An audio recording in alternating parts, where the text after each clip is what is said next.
Salam. Bapak Ibu saudara-saudari, saya Pendeta Nelman. Saya pernah jadi orang Tarus, tapi tahun 86-87 ketika menjadi guru sekolah minggu di gereja Bethesda Tarus Tengah. Ketika itu pendetanya Ibu Tresia Fulbertus Wun dan di sini Bapak Pendeta Mendiang Obed Koli. Jarang kesini karena takut Bapak Pendeta. Ya, jadi lebih banyak ada bermain-main di batas air situ ya. Baik, itu perkenalan singkat. Saya tinggal di Pariti, Kecamatan Sulamo. Sudah jadi orang Rote di Pariti 20 tahun lebih. Dan bekerja setiap hari di Kupang sebagai guru untuk pendeta-pendeta dan guru-guru agama. Nah, Bapak Ibu saudara-saudara sekalian, saya mengawali perjumpaan kita dalam ruang firman Tuhan pagi ini Jumat Agung. Ya. Hari Jumat itu menjadi agung karena ada seorang yang tersalib pada hari Jumat menurut kalender orang Yahudi dan kalender Masehi. Dan tema kita hari ini, Yesus itu Raja Damai yang mati bagi umatnya, dan umatnya itu artinya seluruh ciptaan Tuhan. Saya mulai dengan sebuah cerita, karena saya tahu banyak yang hadir ini juga anak-anak, ya, supaya mereka juga kebagian. Ini kisah tentang seorang ibu yang bernama Nurmala, mudah-mudahan tidak ada di sini nama Nurmala. Ya. Lalu dengan putrinya yang bernama Meliana. Kalau ada saya minta maaf yang nama Meliana. Ya. Tapi ini Meliana yang masih kecil. Ya. Dia ditinggal mati oleh suaminya. Ya. Ini suaminya orang Medan, namanya Partogi. Jadi kalau ada orang Medan, Horas di sini. Meliana waktu itu berusia 15 tahun. Dia dibesarkan oleh ibunya dengan penuh kasih sayang. Namun ada sesuatu yang kurang terpuji dari sikap Meliana. Sifat itu adalah bahwa setiap kali disuruh ibu untuk melakukan apapun, bahkan termasuk mandi dan ke sekolah, harus dibayar tunai dengan uang. Ibunya karena sayang pada putrinya, meski dengan berat hati selalu setia melayani tuntutan putrinya Meliana. Namun selama beberapa bulan terakhir Ibu Meliana kehabisan uang karena dia adalah seorang petani sayur dan kayu bakar, sehingga tidak bisa lagi membayar putrinya Meliana. Hingga satu saat sang putri Meliana datang pada ibunya mungkin karena jengkel, sambil menyerahkan secari kertas yang berisi daftar hutang ibunya selama 3 bulan terakhir. Jumlahnya Rp1.200.000. Ia minta supaya saat itu juga harus segera dilunasi. Ibunya bilang, nanti mama bayar.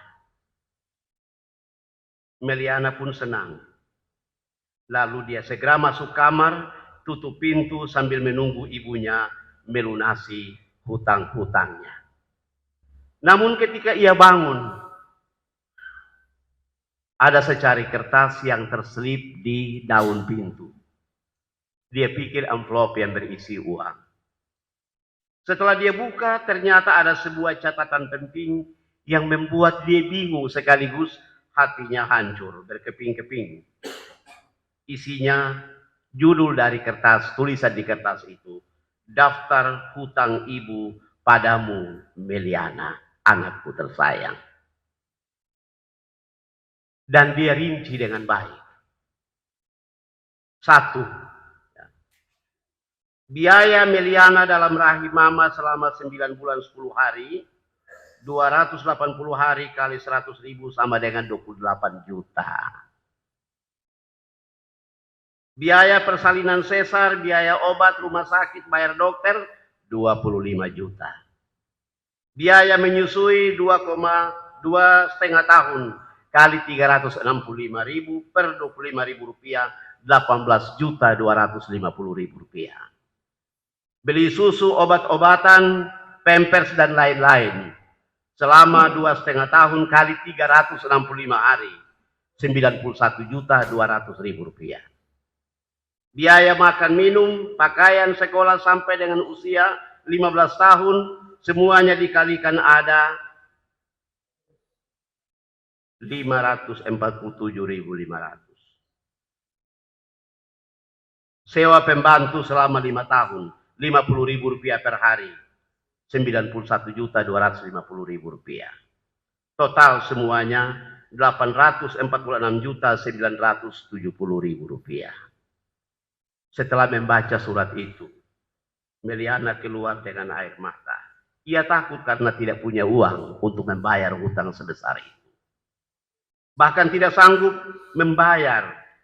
Ia memeluk ibunya dan ibunya kembali memeluk dia dan dengan penuh kasih sayang berkata, Meliana, semua itu gratis. Ibu tidak akan meminta 1 sen pun dari kamu. Inilah pengorbanan seorang ibu buat anaknya. Sejak itu Meliana berjanji, saya tidak akan menyakiti hati ibu yang berkorban untuk saya. Saya akan selalu membuat ibu tersenyum dan akan melakukan yang terbaik dengan menyenangkan hatimu sampai mama masuk ke liang kubur. Cerita itu cerita sekolah minggu. Tapi saya berharap akan menolong kita dalam refleksi Jumat Agung kita pagi ini. Bapak Ibu, saudara-saudari yang terkasih dalam Kristus, tema perenungan kita Jumat pagi ini ada seseorang yang mati bagi kita semua yang disapa dengan umatnya. Tema ini hendak menegaskan bagi kita bahwa penyaliban Yesus pada Jumat Agung adalah sebuah pengorbanan tanpa syarat.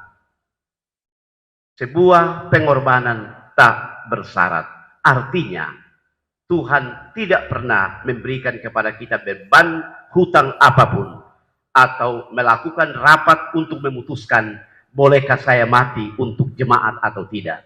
Tapi Allah dalam kedaulatannya mengambil keputusan, saya mau mati untuk mereka walaupun mereka berhutang kehidupan pada saya.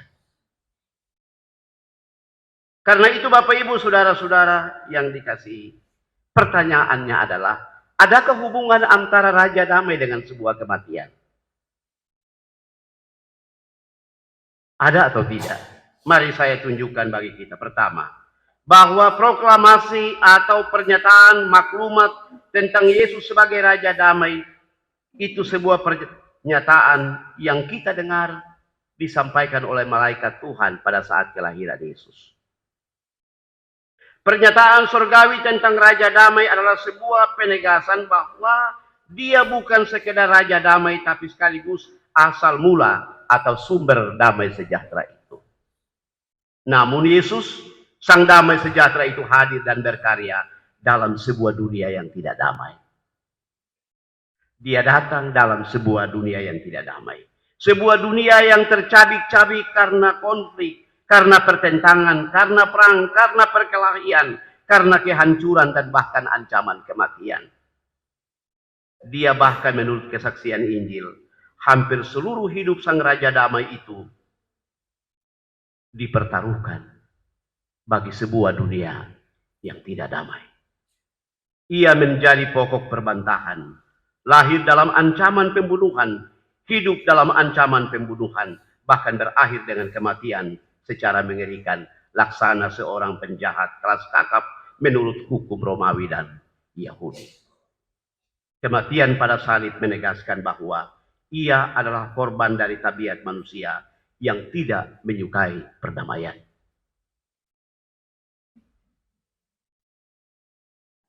Yang kedua, bahwa sebagai Raja Damai di dalam dan melalui kematiannya di salib, Yesus dan Allah hendak menegaskan bahwa dia adalah manusia yang memberikan seluruh hidupnya tanpa sisa bagi manusia. Seluruh hidupnya. Karena itu, Yesus tidak membungkukkan badannya di salib, tapi membuka kedua tangannya. Sebagai tanda bahwa ia memberikan dirinya dan menerima siapapun Ia mati bagi dunia yang membenci damai dan mencintai kekerasan. Ia adalah sosok manusia yang tidak pernah mendendam, memperhitungkan kesalahan dan dosa, tidak pernah pilih kasih. Karena itulah kematiannya disalib adalah sebuah pengorbanan. Seluruh hidup dan pekerjaannya telah dijalani. Dan karena itu dia atas salib dia katakan, sudah sempurna, sudah selesai, sudah paripurna. Tidak ada hutang yang ditinggalkan. Kematian pada salib adalah sebuah penyelesaian akhir.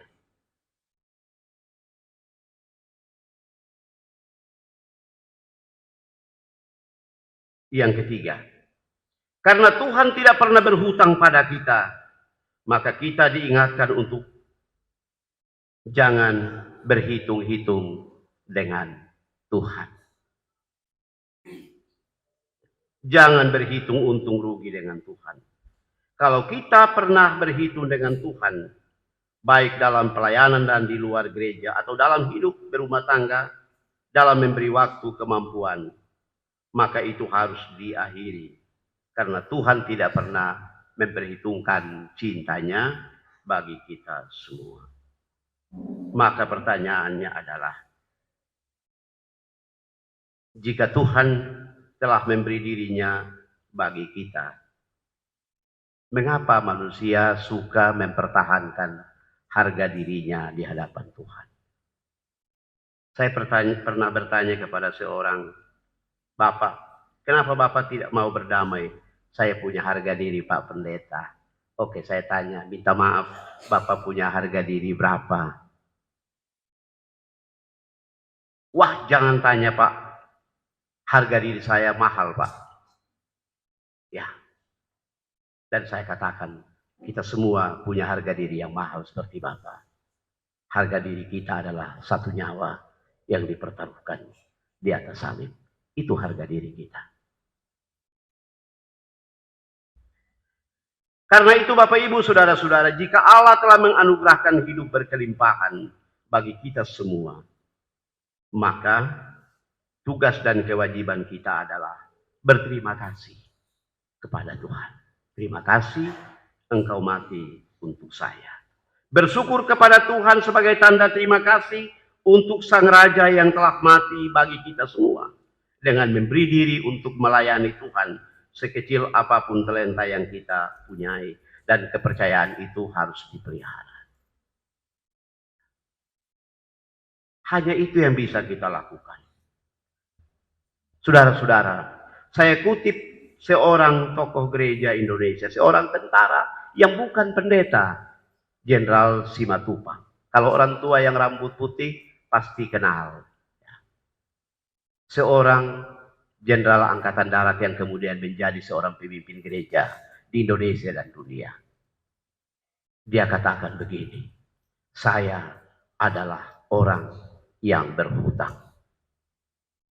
Pertama-tama saya berhutang kepada Tuhan yang mati bagi saya.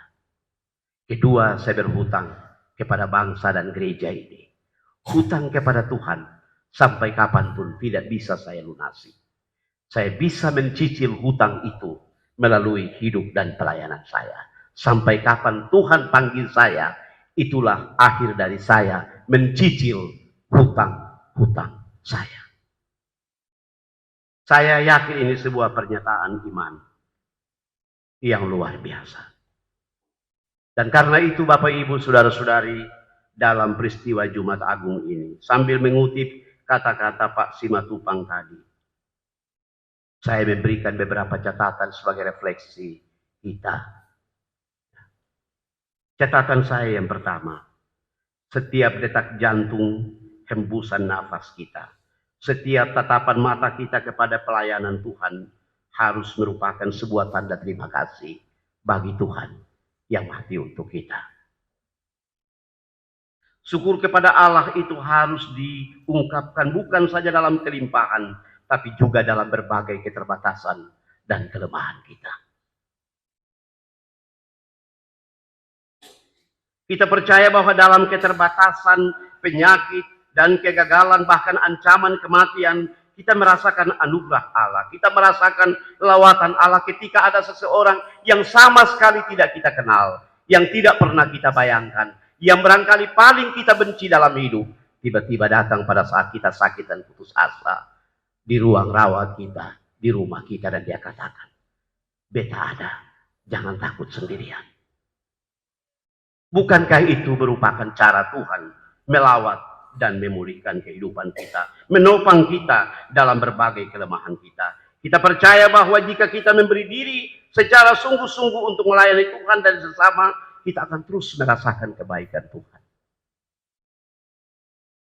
Tadi saya tanya sebelum masuk ibadah di salah seorang sahabat saya, tidak usah saya sebut nama, karena bilang kalau khotbah tidak boleh sebut orang pun nama. Saya tanya, Bu, sudah berapa lama jadi majelis? Sudah terlalu lama, Bapak Pendeta, sejak tahun 76.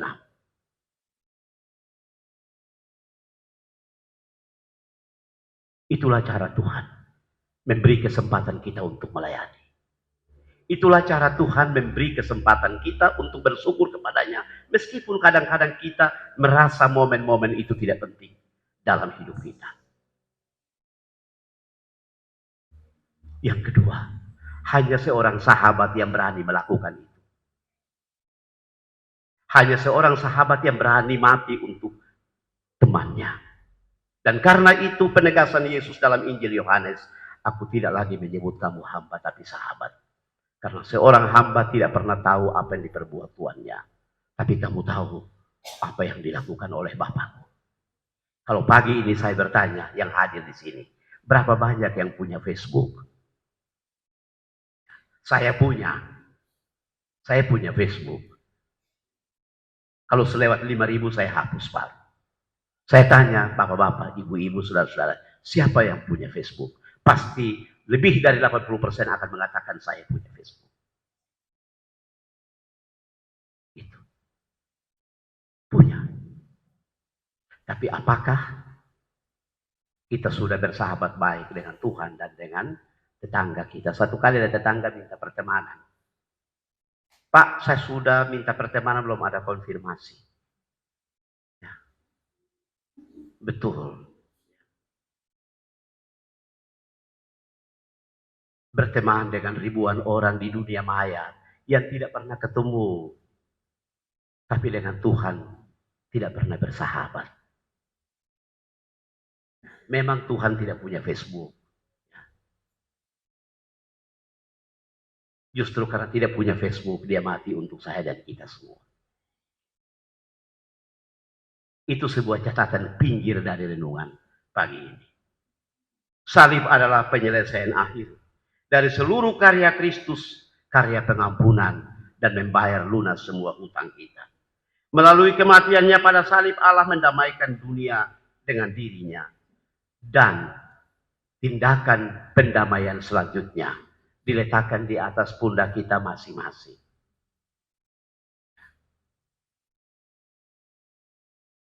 Di atas pundak kita masing-masing. Maka saudara-saudara, Bapak Ibu yang terkasih, pemberian diri, persahabatan, pengampunan, cinta kasih, kepedulian, itu tidak punya agama, tidak punya suku. Dia melampaui segala-galanya. Sama seperti Yesus mati untuk semua orang. Maka itulah yang harus dilakukan oleh orang-orang percaya bagi siapapun tanpa mengenal batas. Tanpa mengenal batas. Dalam melaksanakan tugas ini, baik sebagai pribadi maupun sebagai persekutuan, Bapak, Ibu, saudara-saudara dan saya akan mengalami banyak hambatan, banyak masalah. Banyak persoalan dalam hidup. Ada begitu banyak yang harus kita pertaruhkan. Namun, Alkitab berkata, jangan takut. Karena sahabat yang mati untuk kita, mengasihi kita. Bukan karena kita punya apa-apa dan karena ada apa-apa. Tapi dia melakukannya dengan tulus. Karena itu, pelayanan kita, tanggung jawab kita, sebagai rasa terima kasih kepada Dia yang mati bagi kita adalah Jangan menggunakan kata kalau untuk melayani Tuhan. Saya mau melayani kalau. Jangan menggunakan kata itu. Saya akan melayani Tuhan. Kalau itu dicoret, diganti. Saya akan melayani Tuhan. Menyenangkan hatimu. Mencintaimu. Berlaku tulus padamu. Walaupun. Meskipun. Itulah yang dilakukan Tuhan bagi kita semua. Saudara-saudara, sebagai warga di jemaat Getsemani, Tarus Timur, saya setiap kali lewat ke Kupang, lewat gereja ini, saya ingat dulu saya katakan, rupanya Getsemani itu taman doa, taman pergumulan, taman dari mana keputusan Yesus menerima penderitaan itu dimulai di situ. Tapi juga ada taman kekecewaan Tuhan dengan para murid yang tertidur sono, ya, masenggorok di situ. Tidakkah kamu sanggup berjaga-jaga 1 jam dengan aku? Getsemani waktu itu menjadi taman yang luar biasa, di mana pertaruhan hidup Yesus dilakukan di sana. Saya kira dan saya pastikan ini menjadi sebuah catatan penting bagi kita. Bahwa setiap kali kita masuk beribadah di sini, hendaklah kita sedang masuk untuk mempertaruhkan segala yang kita punya bagi kemuliaan Tuhan. Kita mempertaruhkan segala hidup dan pelayanan kita sebagai tanda terima kasih kepada Tuhan yang telah mati bagi kita semua. Saudara-saudara, pada akhirnya adalah apa yang nanti kita bawa pulang setelah ibadah Jumat Agung ini. Pulang dengan damai, tapi juga memberitakan kepada dunia sekitar yang tidak damai bahwa marilah hidup dalam suasana damai dan sejahtera. Damai di antara pendeta dengan majelis, ya, satu dengan yang lain. Beta pernah jadi pendeta jemaat di kampung-kampung, belum pernah di kota, sampai terakhir di Sulamo, di Pariti. Ya. Banyak kali terjadi ini dalam persekutuan majelis jemaat. Suasana hati itu sonde damai, satu dengan yang lain. Saya tanya-tanya, kenapa kok bisa begitu Ya. Biasa kalau orang alur tanya begitu, kenapa kok begitu? Ya. Jadi harus ada damai pertama-tama di dalam hati setiap hamba Tuhan yang melayani. Karena mereka adalah pemberita dari Kristus yang mati untuk mendamaikan dunia ini. Dari situ terpancar damai sejahtera untuk seluruh warga jemaat, dan pada akhirnya dalam kesatuan pelayanan, cinta dan kepedulian kepada Tuhan, kita akan mengatakan, Tuhan terima kasih karena Engkau telah mendamaikan kami dengan dirimu dan diri sesama kami.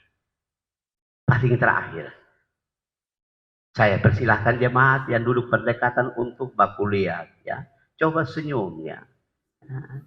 Senyum sedikit tidak apa-apa, ya.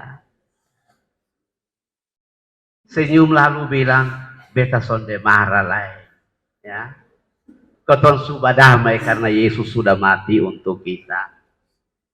Ada amin? Amin juga.